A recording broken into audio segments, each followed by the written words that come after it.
ассалому алайкум бинандагони азизу арҷманд. нашри навбатии барномаи иттилоотии пайғом манзури шумост. инак дар барномаи мо тамошо кунед. дар бӯстонсарои шаҳрии ҳукумати ҷумҳурии тоҷикистон таҳти раёсати президенти ҷумҳурии тоҷикистон пешвои муаззами миллат муҳтарам эмомалӣ раҳмон ҳамоиши осиёи марказӣ Русия доир шуд.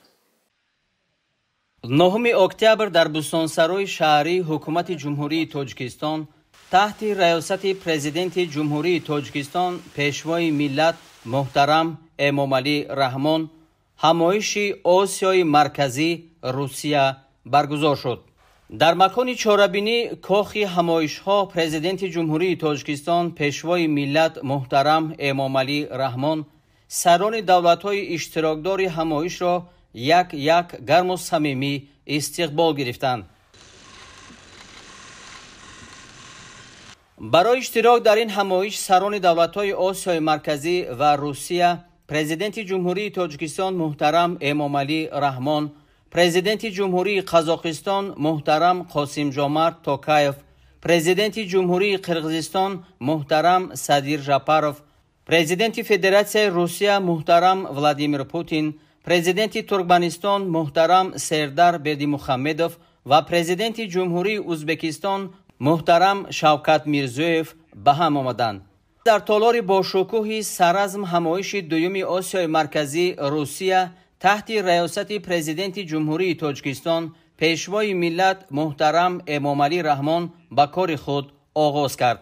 нахуст сарвари давлати мо муҳтарам Эмомалӣ Раҳмон иштирокдорон меҳмонони воломақомро самимона ба Тоҷикистон хайрамақдам гуфта изҳори бовар намуданд ки натиҷаҳои ҳамоиш ба таҳким ва густариши минбаъдаи ҳамкории судманди бисёрҷониба дар қолаби Осиёи марказӣ Русия мусоидат менамояд.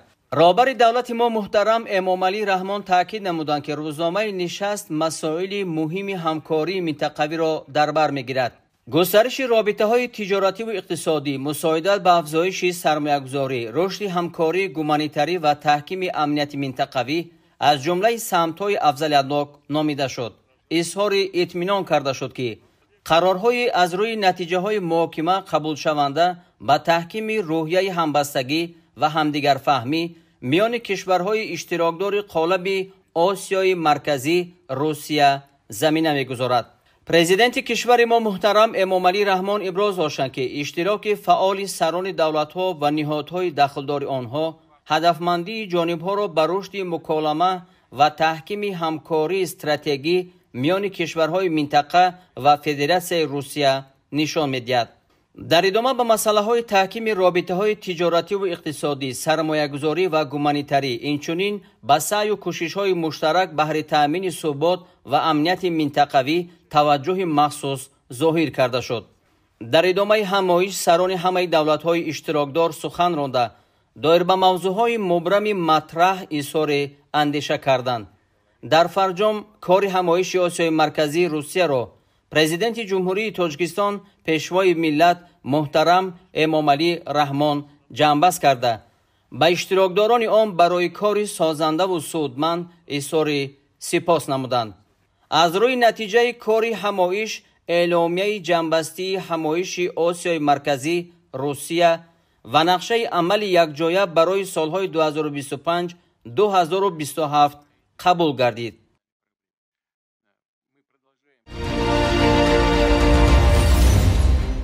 пас аз мулоқоту музокироти сатҳи олӣ маросими имзои санадҳои дуҷониба баргузор шуд ки зимни он 16 санади нави ҳамкории байнидавлативу байниҳукуматӣ ва миёни сохторҳои гуногуни Тоҷикистону Русия имзо ва табодул карда шуданд. зери изҳороти муштараки президенти ҷумҳурии Тоҷикистон ва президенти Федератсияи Русия дар бораи таъмиқи муносибатҳои шарикӣ стратегӣ ва ҳампаймонии Тоҷикистону Русия сарони ду давлат муҳтарам Эмомалӣ Раҳмон ва муҳтарам Владимир Путин имзо гузоштанд.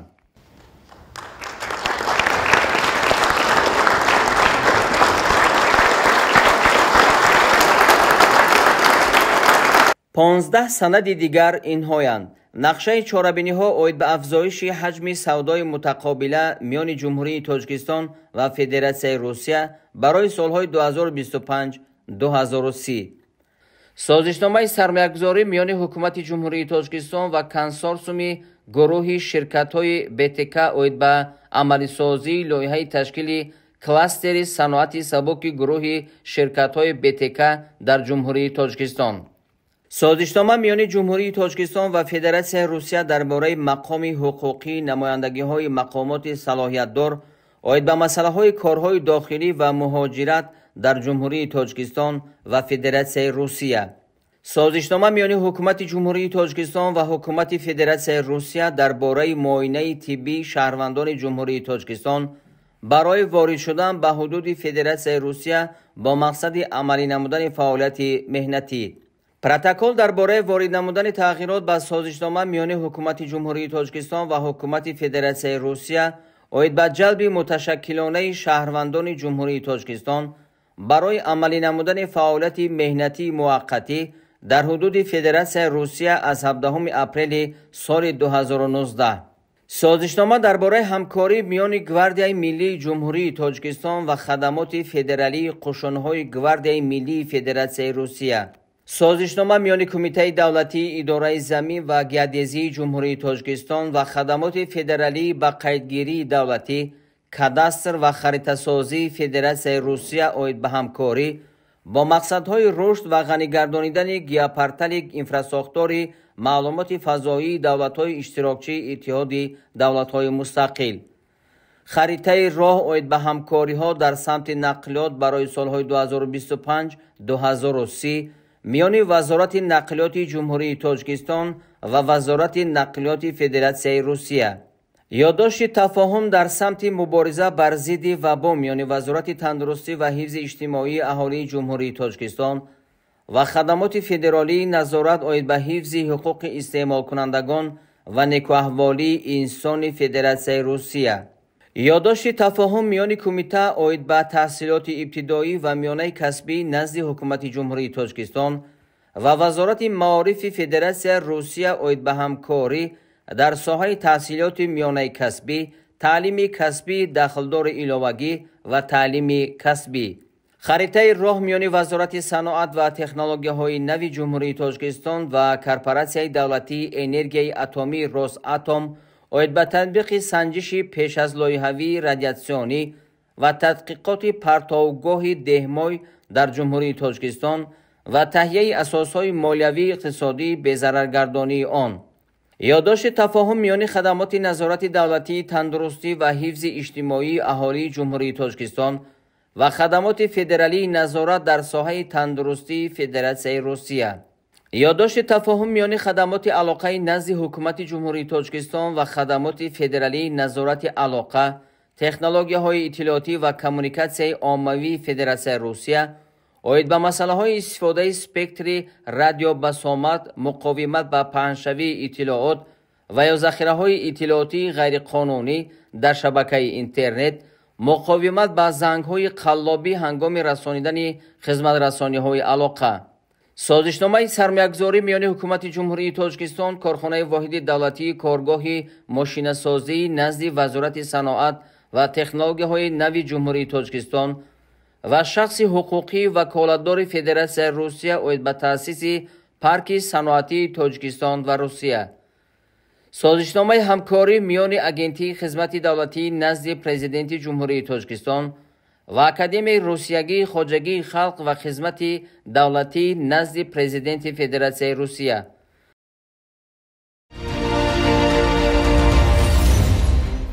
раиси вилояти суғд Раҷаб Аҳмадзода бо сафари корӣ ба шаҳри босонии Панҷакент ташриф оварда як қадори иншооти таъиноташон гуногунро мавриди баҳрабардорӣ қарор дод.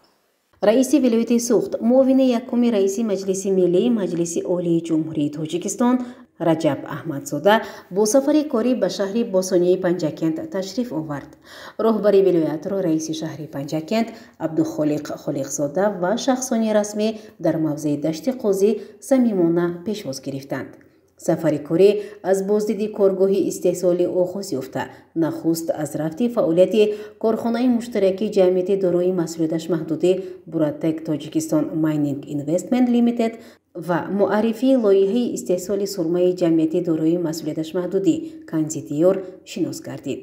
иттилоъ дода шуд ки бо ташаббуси сармоягузорон ва дастгирии мақомоти иҷроияи ҳокимияти давлатии вилояти Суғд ва шаҳри Панҷакент дар ҳудуди корхона коргоҳи нав барои коркардаи ниҳоии ашёи хом таъсис дода мешавад. Бо амалӣ гаштани лоиҳаи нав садҳо нафар сокинони маҳаллӣ бо маоши хуб ва кори доимӣ таъмин хоҳанд шуд. зикр гардид ки ҷумҳурии Тоҷикистон ва ҷумҳурии мардумии Чин шарикони ҳамаҷонибаи стратегӣ буда тақвият бахшидан ба ин муносибатҳо яке аз самтҳои афзалиятноки сиёсати хориҷии Тоҷикистон аст. ҳар ду давлат ба масоили густариши ҳамкории тиҷоратию иқтисодӣ ва сармоягузорӣ аз ҷумла дар самтҳои саноат, энергетика, нақлиёт, коммуникатсия ва кишоварзӣ низ таваҷҷуҳи зиёд зоҳир менамоянд. раиси вилояти Суғд ҳамчунин дар ин ҷо бо нақшаву лоиҳаҳои ояндадори ҷамъияти дорои масъулияташ маҳдудӣ Kanzi Diyor низ шинос гардид.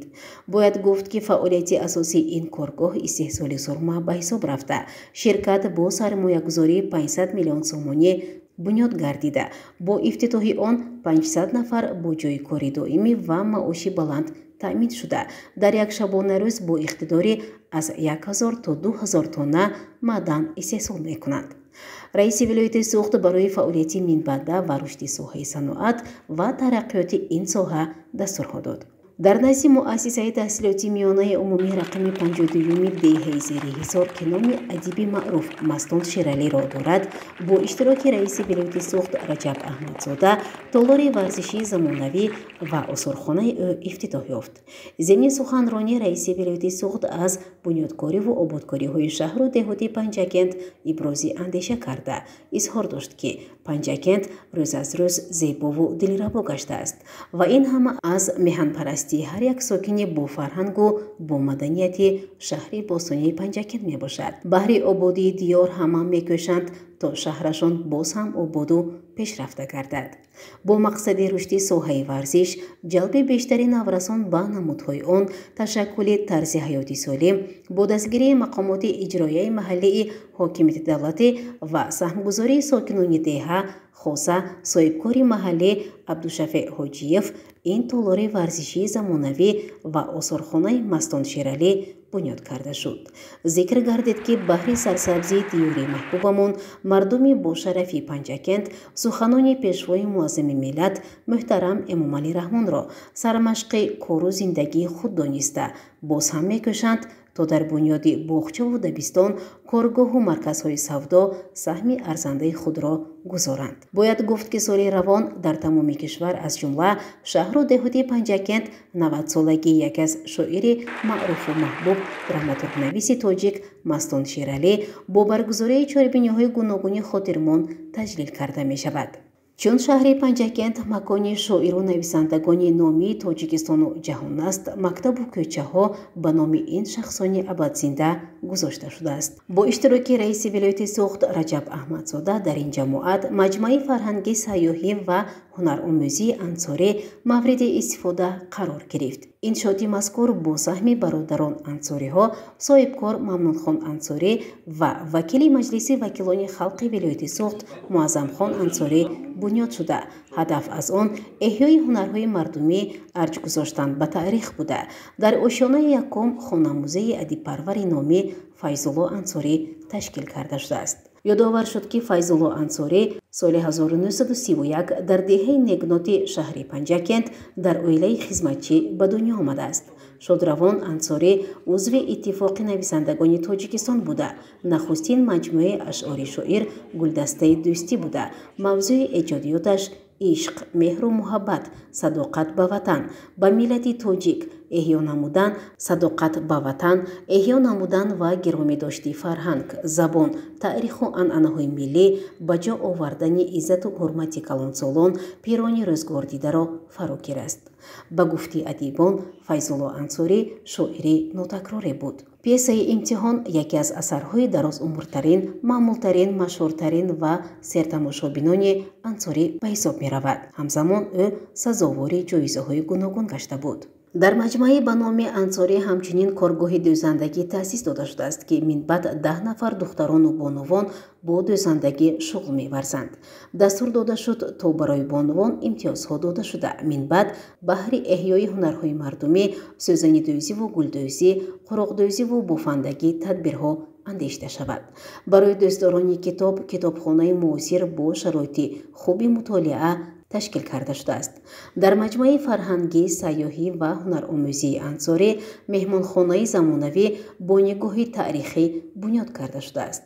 инҷо 14 ҷой барои қабули сайёҳон бо ҳуҷраҳои алоҳида бо шароити хуби истироҳатӣ ташкил гардида, аз худи ҳуҷраву осорхона аллакай аз таъриху ҳунармандӣ ва зиндагиномаи адибони тоҷик баҳравар мегарданд.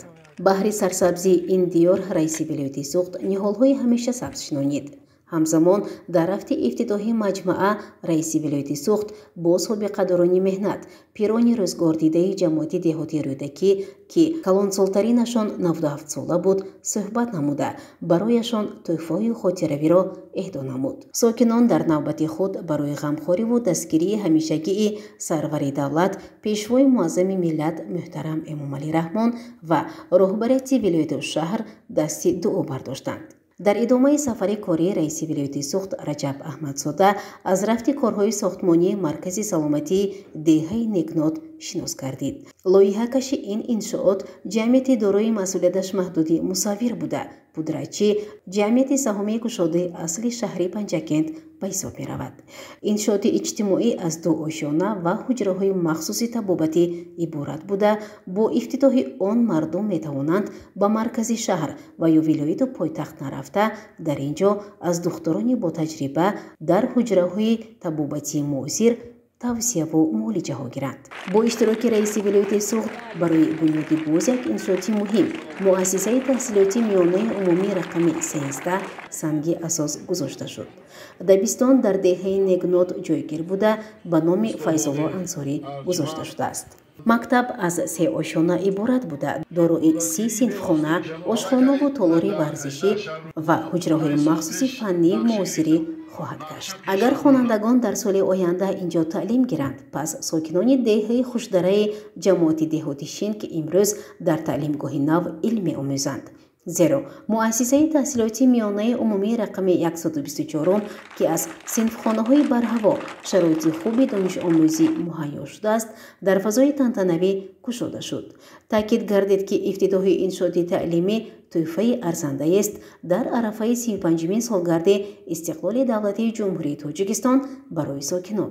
раиси вилояти суғд аз сатҳи саводу маърифатнокии хонандагон ва омӯзгорон пурсон шуда, муаллимонро дастур дод то шогирдонро ба ватандӯстиву меҳанпарастӣ, бедор намудани ҳисси ватандӯстии наврасону ҷавонон, ҳуввияти миллӣ, арҷгузорӣ ба таърих, забон, фарҳангу эҳёи ҳунарҳои қадима тарбия намоянд. чун ҷомеае агар соҳаи илму маорифи босифату замонавӣ надошта бошад, пас пешрафт кардани он ғайриимкон аст. мегӯянд варзиш гарави саломатист. вақте шахс бо варзиш машғул мешавад, баданаш обутоб меёбад. бахшида ба 35-мин солгарди истиқлоли давлатии ҷумҳурии Тоҷикистон дар деҳаи ғӯсари ҷамоати деҳотӣ Лоиқ Шералӣ боз як варзишгоҳи хурди замонавӣ ифтитоҳ гардид. соҳибкори маҳаллӣ Парвиз Алибеков бо мақсади рушди соҳаи варзиш ва бештари вақт бо варзиш машғул шудани насли нав ин майдончаи варзиширо дар масоҳати зиёд аз 600 метри квадратӣ ба маблағи зиёд аз 200 000 сомонӣ бунёд кардааст.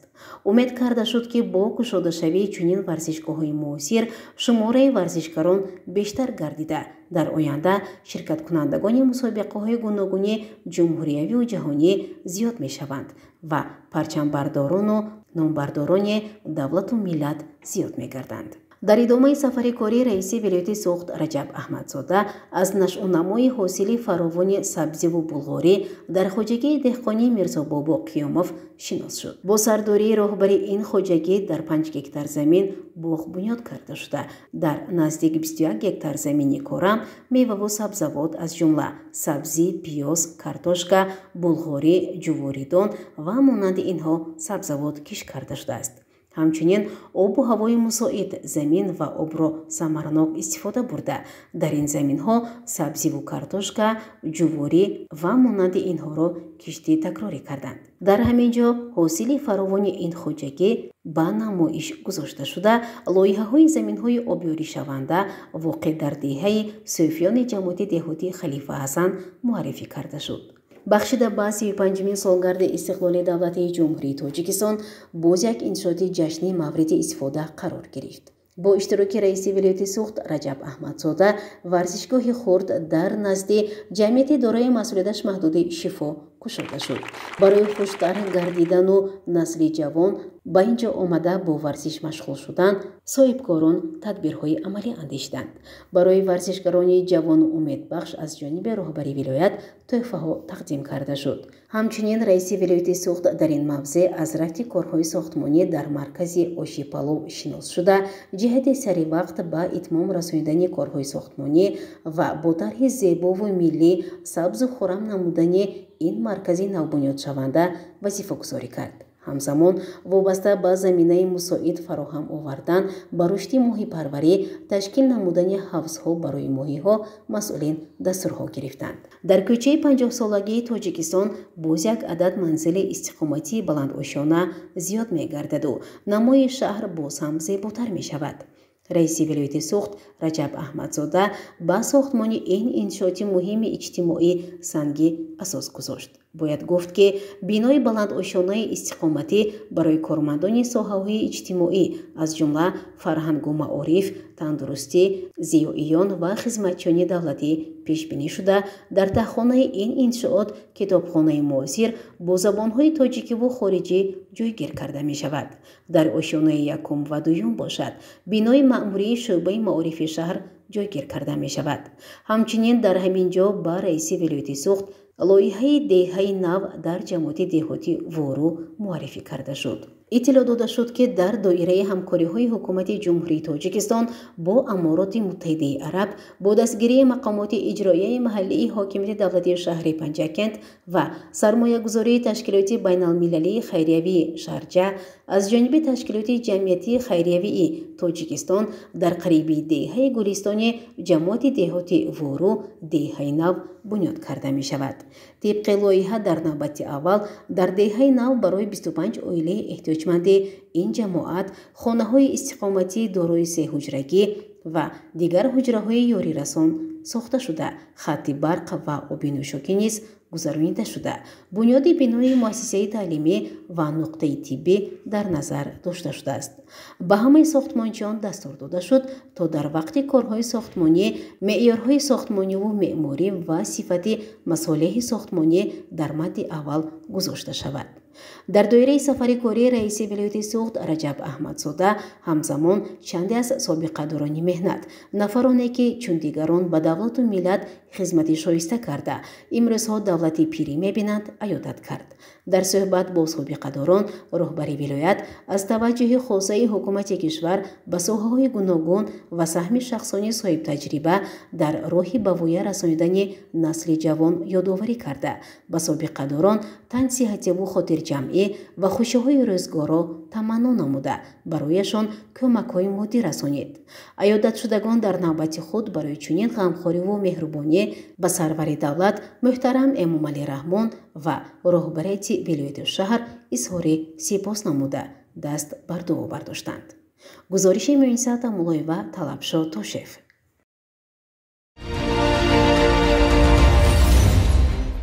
барномаро идома медиҳем. бо дастгирии мақомоти иҷроияи маҳаллии ҳокимияти давлатии шаҳри Панҷакент ва маблағгузории корхонаи муштараки Зарафшон дар ҷамоати деҳоти Косатарош, канал ва 2 пойгоҳи обкашӣ барқарор карда мешаванд. мутаваҷҷеҳ бошед ба гузориши дигари барнома. رئیس شهر پنجکن عضو مجلس ملی مجلس عالی جمهوری تاجیکستان عبدالخالق خالقزاده در جماعت دهات کاساتراش از رفت کارهای برقرارسازی پایگاه آبکشی که با برابری اتمام رسیدن کارهای ساختمانی زیاده از 200 گکتار زمین آبیاری می شود دیدن کرد. به رئیس شهر اطلاع دادند که کانال مذکور با مبلغ گذاری جمعیت دارای مسئولیتش محدود کارخانه مشترک زرافشان با صرف 3 میلیون سومانی به مسافه 1.5 کیلومتر برآورده می شود. باید قید کرد که با آب پالیزی تامین نمودنی 200 گکتار زمینه است برسیدن به یکی از هدفهای استراتژی مملکت یعنی تامین امنیت آذوقه‌واری کشور مساعدت میکند. یادرس باید کرد که طی سالهای اخیر توجه رهبریت عالی کشور برای تامین کردن آب پالیزی روانه گردیده در مقامات اجرایی محلی حکومت دولتی شهر پنجکن تدبیرهای ضروری اندیشیده می شود. گزارش غیب الله محمدیوف، طلبشاه تاشیف. дар толори китобхонаи марказии шаҳри панҷакен бахшида ба наватсолагии адиб Мастон Шералӣ маҳфили адабӣ баргузор гардид. با مقصد ارزگذاری به شخصیت برجسته و میراث گرانبهای ادبیات تاجیک سنه 9 اکتبر در کتابخانه مرکزی شهر همایش زیر عنوان شاعر میهنسرا بخشیده به 90 سالگی شاعر خلقی تاجیکستان مستون شیرالی برگزار گردید. در آغاز سرمتخصص کتابخانه مرکزی کنانیده شده شهر پنجکن جلیل و نرگس برآمد نموده درباره حیات، فعالیت ادبی و نقش مستون شیرالی در رشد ادبیات معاصر تاجیک معلومات مفصل پیشنهاد نمود. ذکر گردید که مستون شیرالی از زمره آن شاعران است که با سخن گرم و صمیمی و مضمون‌های پرمعنا بر رشد معنویات جامعه سهم ارزنده گذاشته است. سپس از جانب اشتراکچیان و خوانندگان در جریان آن شعرهای ماندگار شاعر خلقی تاجیکستان مستون شیرالی مادر، تاجیکستان، وطن، محبت و دیگر نمونه‌های ایجادیات او با احساس بلند قرائت گردیدند. من چی دانم؟ از چی مویش شد سفید؟ از خیانت‌های یاران شد سفید؟ یا زی برفی روزگاران شد سفید؟ هرچی باشد عمر کار میکند، نابراری را براره میکند. زندگانی طرفه کار داشته است، نابراری هم براره داشته است. از جزر اومد دریا بکشاده آره، از روی زندگی پست و بلند ها دامون همت ما چون آسمان کشاده است. جوانگاهی است بی‌غم این بحر ناخدا را. چاره‌بینی مذکور در سطح بلند با اشتراک فعالانه خوانندگان و آموزگاران کارمندان کتابخانه مرکزی شهر برگزار گردیده هدف اساسی آن ارزگذاری به شخصیت و میراث ادبی مستون شیرالی به حساب می رفت. بینندگان گرامی، در همینجا برنامه اطلاعاتی پیغام به پایان می رسد. برای هر یک شما سلامتی را خواهانیم. خیر شده پیروز باشید.